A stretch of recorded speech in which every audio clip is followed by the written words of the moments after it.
नमस्ते दोस्तों, आज मैं आपको घड़ी के सवाल सिखाऊंगा जो कि बहुत इंपॉर्टेंट है। तो चलिए स्टार्ट करते हैं। पहला सवाल, 3 अलार्म 10, 15, 30 मिनट के अंतराल पर बजते हैं। यदि वे एक साथ सुबह 9 पर बजे हों तो फिर वे एक साथ कितने बजे बजेंगे? देखो, 3 अलार्म 10, 15 और 30 मिनट पर बजते हैं। ठीक है, ये तीनों अलार्म सुबह में 9 बजे एक साथ बजे थे। फिर दोबारा एक साथ कब बजेंगे ये पूछा है। देखो, इन तीनों का आप एलसीएम ले लेना। एलसीएम आ जाएगा 30। ठीक है, एलसीएम आ जाएगा 30। इसका मतलब है हर 30 मिनट के बाद में ये एक साथ बजेंगे। ठीक है, देखो सुबह 9 बजे बजे हैं एक साथ। अब 9 बजे के बाद में दोबारा एक साथ कब बजेंगे? 30 मिनट बाद, यानी कि 9:30 पे। फिर से एक साथ कब बजेंगे? 30 मिनट बाद, यानी कि 10 बजे। ठीक है, यानी कि 10 बजे बजेंगे एक साथ। फिर 10 बजे के बाद में कब बजेंगे? 30 मिनट बाद, यानी कि 10:30 बजे बजेंगे। समझ में आ गया ना? तो 9 बजे के बाद फिर एक साथ कब बजेंगे? 9 के बाद 9:30 पर, 9:30 पर बजेंगे एक साथ। ये सवाल का है सही जवाब।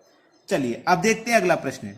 अगला सवाल है, एक घड़ी में 12 बजे हैं तो 5:10 पर घंटे की सुई कितने अंश घूमेगी? बहुत अच्छा सवाल। ठीक है, समझ लीजिए, इसके बारे में थोड़ा सीख लीजिए। देखो, मिनट की सुई 1 मिनट में, मैं यहां पे लिख देता हूं, मिनट की सुई 1 मिनट में 6 डिग्री घूमती है। ठीक है, क्लियर है? मिनट की सुई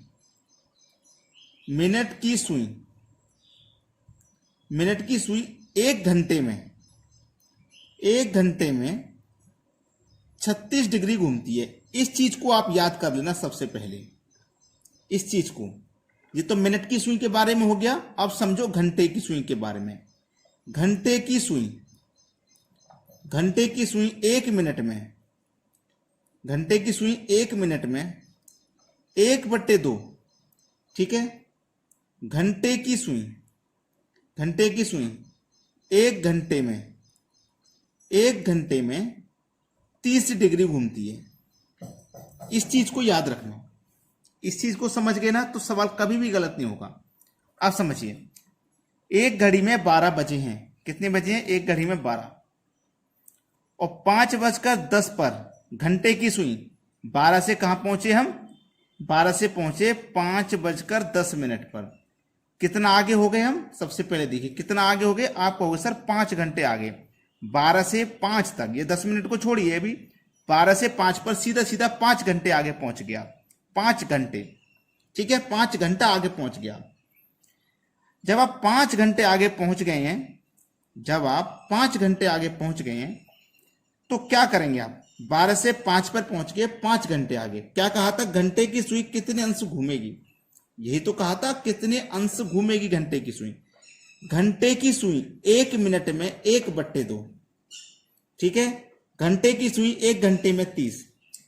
घंटे की सुई पूछा है ना, घंटे की सुई 1 घंटे में 30। तो 5 घंटे में कितना? 150 हो गया। 5 घंटे में कितना हो गया भैया? 150। अब ये क्या है? मिनट। ये तो घंटा था, ये है मिनट। 10 मिनट। ये क्या है? 10 मिनट।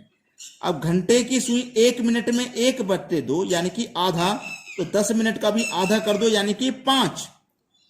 ठीक है, तो 150 में 5 जोड़ा तो कितना हो जाएगा? 155। कितना घूमेगी? 155 डिग्री घूमेगी। अगर प्रश्न को समझोगे ना तो आप कभी गलती नहीं करोगे एग्जाम में। अगर आप सोचोगे समझ में आ गया, अब नहीं सीख रहा, समझ में आ गया, अब तो मैं कर दूंगा, अगर ओवर कॉन्फिडेंस में रहोगे तो हमेशा गलती ही करोगे। सीखें, अगर आप सीख चुके हैं फिर भी सीखें, रिवीजन करें उस चीज का। सीखी हुई चीज का दोबारा से रिवीजन करें ताकि कभी जिंदगी में दोबारा ना भूलें, दोबारा ना सीखना पड़े। चलिए अब देखते हैं अगला सवाल। अगला सवाल, एक घड़ी एक सप्ताह में 1 घंटा 20 मिनट सुस्त हो जाती है। सुस्त का मतलब आप समझते हैं, धीमी हो जाती है या पीछे हो जाती है। तो वह 48 घंटे में कितनी सुस्त होगी? एक सप्ताह का मतलब दोस्तों क्या हो गया? 7 दिन, है ना? एक सप्ताह का 7 दिन, है ना? एक सप्ताह का 7 दिन। एक सप्ताह में वो 1 घंटा 20 मिनट सुस्त हो जाती है। ठीक है, एक सप्ताह में, एक सप्ताह का मतलब 7 दिन में। 1 घंटा 20 मिनट का मतलब है 1 घंटे में 60 मिनट और 20 मिनट, ये टोटल 80 मिनट सुस्त हो जाती है वो 7 दिन में। ठीक है, 7 दिन में 80 मिनट सुस्त हो जाती है। तो 48 घंटे में कितनी सुस्त होगी? 48 घंटे का मतलब हो गया 2 दिन। ये सप्ताह के 7 दिन, 48 घंटे का मतलब 2 दिन। 2 दिन में कितनी सुस्त होगी ये बताना है। चलिएगा, 7 दिन में कितनी सुस्त है? 80 मिनट। ये 7 दिन का है मान। 1 दिन का निकालना है तो 7 से डिवाइड कर देंगे, और 2 दिन का निकालना है तो 2 से आप मल्टीप्लाई करोगे सीधा यहाँ पे। 80 का मल्टीप्लाई 2 से करोगे तो 160 हो जाएगा, डिवाइड में 7 रहेगा। 7 से जब आपने काटा तो 7 दूनी 14 कटा, 2 बचेगा 20, फिर से 7 दूनी 14, 20 में से 14 कटा तो 6 बचा, 6 ऊपर बटे में 7, 22.6/7 किस ऑप्शन में है? 22.6/7 सी ऑप्शन में दिया गया है। ये आपके सवाल का बिल्कुल सही आंसर है, बिल्कुल सही जवाब हो जाएगा। अब देखेंगे अगला प्रश्न। अगला सवाल, एक घड़ी में 3 बजे हैं, यदि मिनट की सुई उत्तर पूरब की ओर हो तो घंटे की सुई किस दिशा में होगी? सबसे पहले तो आप जानकारी ले लें। उत्तर के अपोजिट क्या होता है आप जानते हैं, दक्षिण। ठीक है, पूरब, पश्चिम, इन दिशाओं की जानकारी आपको होना जरूरी है। अब इनको याद कैसे रखें, सबसे जरूरी बात ये, याद कैसे रखें। आपने अगर याद कर लिया ना पूरब, आपने याद कर लो केवल पूरब। पूरब के अपोजिट पश्चिम होता है, उत्तर, दक्षिण, पूरब, पश्चिम, ये तो आपको याद है। पूरब याद कर लो तो जहां भी आपने पूरब लिखा उसके लेफ्ट में उत्तर आएगा। पूरब अगर यहां लिखते तो लेफ्ट में उत्तर यहां, पूरब अगर यहां लिखेंगे तो लेफ्ट में उत्तर यहां, पूरब अगर यहां लिखेंगे तो लेफ्ट में उत्तर यहां, अगर यहां पूरब लिखा तो लेफ्ट में उत्तर यहां।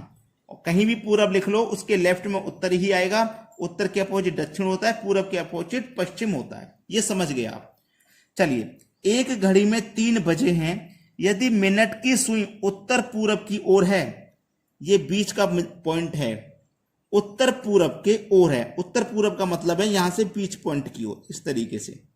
उत्तर पूरब का मतलब है बीच में से जाएगी। ठीक है, चलिए, उत्तर पूरब की ओर हो तो घंटे की सुई किस दिशा में होगी? घड़ी में 3 बजे हैं। देखो घड़ी में 3 कब बजते हैं? यहां पे बजते हैं 12, इस वाले पॉइंट पे 12, इस वाले पे 6, इस वाले पे 3, इस वाले पे 9। इतना समझ में आ गया ना? अब जब 3 बजे है ना, 3, तो 3 कहां बजेंगे भाई? घंटे की सुई यहां 3 पे होगी और मिनट की सुई 12 पर होगी। ऐसा ही तो होगा, मिनट की सुई 12 पे। लेकिन मिनट की जो सुई है वो उत्तर पूरब के बीच में, यानी कि 45 डिग्री घूम गई है ऐसे। ये पूरा कोण 90 का है, 45 डिग्री घूम गई। जब ये वाली सुई आपकी 45 डिग्री घूम गई तो ये घंटे की जो सुई है इसे भी 45 डिग्री घुमा दीजिए। जब भी तो 3 बजेंगे भाई। 3 कब बजते हैं? जब 90 डिग्री का कोण होता है। अब जब 3 उस बजे है ना, उसने बोला 3 बजे हैं, तो 3 बजाने के लिए आपको 90 डिग्री का कोण दिखाना पड़ेगा कि नहीं दिखाना पड़ेगा? तो इसका मतलब 3 यहां पे है और 12 यहां पे है इस घड़ी के अनुसार। तो हमारे घंटे की सुई किस दिशा में? दक्षिण पूरब कह लो, पूरब दक्षिण या दक्षिण पूरब। और ये दिया गया हमारे डी ऑप्शन में, पूरब दक्षिण, दक्षिण पूरब, डी ऑप्शन में दिया गया। घंटे की सुई हमारी दक्षिण पूरब की दिशा में होगी। अब देखेंगे अगला सवाल। अगला प्रश्न है, 12 बजे एक घड़ी को इस प्रकार रखा गया कि उसकी मिनट की सुई उत्तर पूरब दिशा की ओर संकेत करे, तो बताएं कि 1:30 बजे घंटे की सुई किस दिशा में होगी? अच्छा सवाल है। चलिए हम फिर से लिख लेते हैं, उत्तर, दक्षिण, पूरब और पश्चिम। ठीक है, इसी तरीके से पहले भी लिखा था, अब भी लिख लेते हैं।